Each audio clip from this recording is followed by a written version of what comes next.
सैयद बिलावल शाह नूरानी जी दरगाह बलोचिस्तान के ज़िले खुजदार के तालके वंड में पब जबल के वादीअ में नए जे कप ते हिकु ऊची टकरीअ ते आहे। ही बुज़ुर्ग बिलावल नूरानी असुल मौजूदा सिंध जो रहाकू हुयो। 15वीं सदी ईस्वीअ में यानी 900 हिजरीअ में लाहौत वियो, माना लसबेले वारे इलाइक़े में, लाहौत वारे इलाइक़े में वियो, जिते हमेशह लाइ हू तरसी पियो। इहो ॻोठ संदसि नाले सां सॾिजे थो। पब जबल जे हंज मां मिठे पाणीअ जो हिते चश्मो वहे थो। संदसि दरगाह ज़ियारतुनि लाइ हर वक़्तु खुलियल रहे थी। परे परे खां अक़ीदतमंद दरगाह ते अची हाज़िरी भरींदा आहिनि। आम रायो आहे त इन ई इलाइक़े में पहिरीं गोकल नाले हिंदू राज कंदो हो, जंहिंखां शाह बिलावल नूरानी मुक़ाबिलो करे इहो इलाइक़ो फ़तह कयो।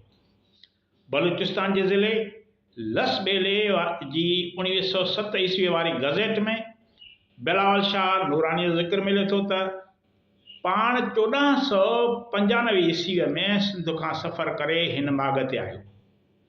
इहो 1907 वारी गज़ेट में लिखियलु आहे बिलावल शाह नूरानी जो, त हू सिंध खां सफ़र करे लाहौत वारे माॻ ते आयो ऐं गोकल नाले देव जे बाग़ में क़याम कयईं।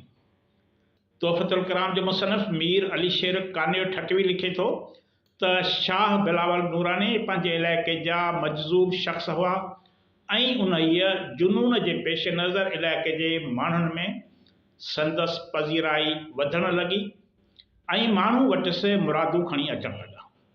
नेंग शरीफ़ जे जीलानी ख़ानदान वटि रवायत आहे त शाह बिलावल नूरानी जो ताल्लुक़ नेंग शरीफ़ जे जीलानी ख़ानदान सां आहे।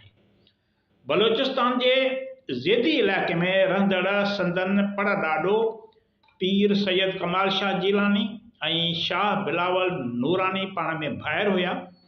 शाह बिलावल नूरानी ज़ेदीअ मां सफ़र करे पहिरियां सिंध जे इलाइक़े नेंग शरीफ़ में आया, जितां वरी हू सफ़र करे लाहौत वारे इलाइक़े में विया। उते वञी हुननि रहाइश इख्तियार कई। नेंग जे जीलानी ख़ानदान जो दरगाह शाह बिलावल जे गादी नशीने में भी हिस्सो आहे ऐं उते जीलानी ख़ानदान जी इन इलाइक़े में पीरी मुरीदी पिणु आहे। सैयद बिलावल शाह नूरानी असल में सैयद घराणे जो चशम चिराग हुआ। सिंध जे नेंग शरीफ़ जो जीलानी ख़ानदान पंहिंजे हसब नसब में सैयद बिलावल शाह नूरानी जो भी ज़िक्र करे थो। सैयद बिलावल शाह नूरानी जे उर्स जे मौक़े ते सॼे मुल्क में जा माण्हू अची गॾु थींदा आहिनि। उर्स हर साल 10 रमज़ान ते मुनक़द थींदो आहे ऐं 3 ॾींहं जारी रहंदो आहे, जंहिंमें हर मज़हब जा अक़ीदतमंद शुरू थींदा आहिनि, हिंदू मुस्लमान सभु। मेले में बाज़ारूं बि लॻंदियूं आहिनि। हर तरफ़ जीए शाह जबल में शाह जा नारा लॻंदा आहिनि। इन्हनि नारनि सां इन ई हवाले सां पंहिंजी अॼोकी हीअ वीडियो पुॼाणी ते पहुती। ईंदड़ वीडियो ताईं इजाज़त ॾींदा।